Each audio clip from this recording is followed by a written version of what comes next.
एक अलग ही व्यक्तित्व था उनका और यही वजह है कि देखिए न सिर्फ देश बल्कि दुनिया से उनके लिए श्रद्धांजलि के हे प्रभु हे हरि राम कृष्ण जगन्नाथ प्रेमा।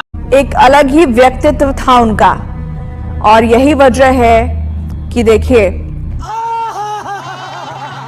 देखा दोस्तों, सबसे तेज के चक्कर में जिंदा को ही मार दिया। गोदी मीडिया ने जल्दबाजी में ये क्या कर दिया, हेडिंग में अमित शाह जी का अंतिम संस्कार कर दिया। लगता है इस महीने का पगार नहीं दिया है, दिवाली का नजराना भी बाकी है, इसीलिए एडिटर के दिल की इच्छा टीवी पर आ गई और लगता है स्टूडियो में सब गांजा भांग धतूरा अफीम का मिश्रण इस्तेमाल करते हैं। अब यह सब देखकर यही लगता है कि भारत में अनपढ़ से ज्यादा पढ़े लिखे लोग अनपढ़ हैं और लोग घनघोर बेइज्जती करते हुए कहते हैं कि गोदी मीडिया वालों को सिर्फ मोदी और अमित शाह का ही पाठ पढ़ाया गया है, उसके अलावा दूसरों के नाम कैसे लेंगे लोग। माल खाकर ये लोग सच को छुपाते हैं, न्यूज पीकर गांजा दिखाते हैं, इसीलिए ये लोग गोदी मीडिया कहलाते हैं।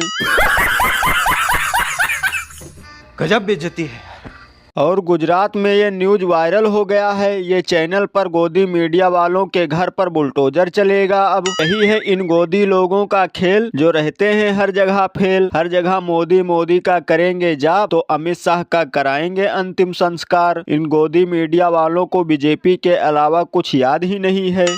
ये भगवान क्या जुल्म है। वैसे ये लोग बीजेपी वालों की मदद करते करते भक्ति में इतना लीन है कि हमारे देश के महान व्यक्ति का भी नाम नहीं याद रहा। यही है हमारे देश का दुर्भाग्य, फिर भी भक्त लोग कहते हैं कि यही है सौभाग्य।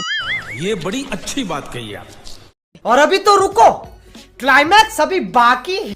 देश के किसानों की आय 2 गुना करने का लक्ष्य लेकर के आगे बढ़ना है, किसानों को साथ लेकर के आगे बढ़ना, सरकार की पुरानी नीतियों में बदल करके आगे चलना, जहां जहां कठिनाई है उन दूर कर करके आगे बढ़ना। इस काम को प्राप्त करने के लिए मुख्य रूप से 4 बिंदुओं पर बल दिया जाए। ये सब क्या देखना पड़ रहा है, अच्छा है मैं अंधा हूँ। देखा दोस्तों, इससे ज्यादा हृदय विदारक मंजर कुछ नहीं हो सकता। बताओ, पूरे साल भर बच्चों की तरह फसल पाल कर किसान उसे मंडी में बेचने लाता है और ये सब देखना पड़े तो मन टूट ही जाता है। किसानों का जीवन बहुत संघर्षरत रहता है, कभी प्राकृतिक आपदाओं से तो कुछ निकम्मी सरकारों से, और बचे तो सरकार के बिचौलिए भारी पड़ते हैं। अरे बाप रे, ये तो धोती खोल रहा है। किसान की फसल की आज भी कोई कीमत नहीं है। इतना मेहनत से तैयार हुई फसल को यूं ही मंडियों में सड़ने के लिए खुला छोड़ दिया जाता है और हमारे साहब जी बता रहे हैं कि किसानों को सुरक्षा हम दे रहे हैं। साहब जी की कथनी और करनी में यही फर्क है। बताओ, हमारे साहब जी किसानों की आय ऐसे ही दुगनी करेंगे क्या?